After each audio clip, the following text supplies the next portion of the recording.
Finally আমরা বেরিয়ে পড়েছি আমাদের ডেস্টিনেশন রায়গঞ্জের জন্য। তো আমরা বেরিয়ে পড়েছি বাড়ি থেকে, কিন্তু বাড়ি থেকে একদম ক্লিপটা করতে পারিনি, একটা ছোট্ট প্রবলেম হয়েছিল তাই। তো আমরা বেরিয়ে তেল ভরে নিয়ে বেরিয়ে পড়েছি।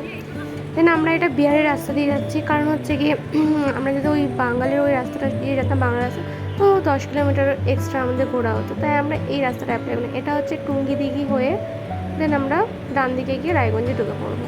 তো আমার সাথে আমার দিদি যাচ্ছিলো আজকে। আমাদের কিছু রায়গঞ্জে বাইক সার্ভিসিং আর প্লাস কিছু টুকটাক কাজ ছিল, তাই আমরা যাচ্ছি।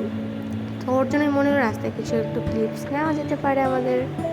তো আমরা তার জন্যই করছিলাম, দিদিকে পেছনে বসে অনেক খাটিয়েছি আমি। ও আবার সাথে যেতে এই কারণে বিরক্ত হয়ে যায়, আমি বলি ভিডিও কর, এটা কর, ছবি তুলে দে, এই করে দেয়।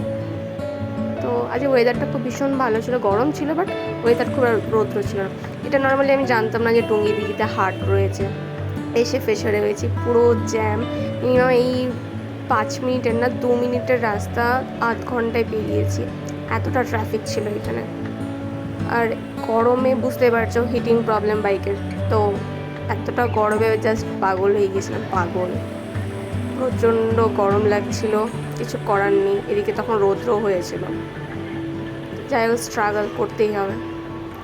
টুকটুক করে এগোচ্ছি, দেন আবার দাঁড়াচ্ছি, এগোচ্ছি আবার দাঁড়াচ্ছি। আর পেছনে আমার ক্যামেরাম্যানকে বসিয়ে রেখেছি ভালো করে, তুই যা হয়ে যাক, তোকে ভিডিও করতেই হবে বলেই তোকে নিয়ে যাচ্ছি আমি। এরপর থেকে মনে হয় না ও আমার সাথে আর যাবে। তো যাই হোক, তো আমরা এখানেই অনেকক্ষণ ওয়েট করছিলাম, মানে বেরোতে পারছিলাম না আর কি। তো দেন অনেকক্ষণ পর দেখলাম, বাট এখানে এটা একটা না, সবাই কেমন যেন একটা তাকিয়ে থাকে, তখন আমি বুঝতে পারি না, গাড়ি চালাবো না, তাহলে দেখবো আমিও, ভালো লাগে, ঠিক আছে, দেখতেই পারে। আর এদিকে বৃষ্টির জন্য, মানে একটু বর্ষাকাল ওয়েদারটা ছিল, একটু বৃষ্টির জন্য আর কি রাস্তাঘাটে জল হয়েছিল একটু। এই রাস্তাটা কাজ চলছে সামনে।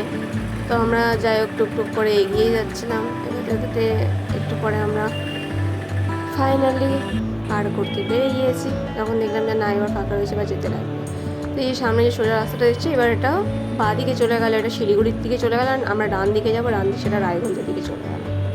দেন এখানে ট্রাফিক রোজ কিছু নেই, চলো বেরিয়ে পড়ে। আমি ফার্স্টে ওয়েট করছিলাম যে কোনো সিগন্যাল রয়েছে কিনা, দেন দেখলাম যে না, এখানে কোনো সিগন্যালই নেই যেমন, বাট এটা অ্যাক্সিডেন্টের ভয় স্বাভাবিক থাকবে, তো ওই জন্য টুক করে বেরিয়ে পড়লাম। তো দেখতে পাচ্ছি কীরকম সিগন্যাল ছাড়া গাড়িগুলো চলে যাচ্ছে।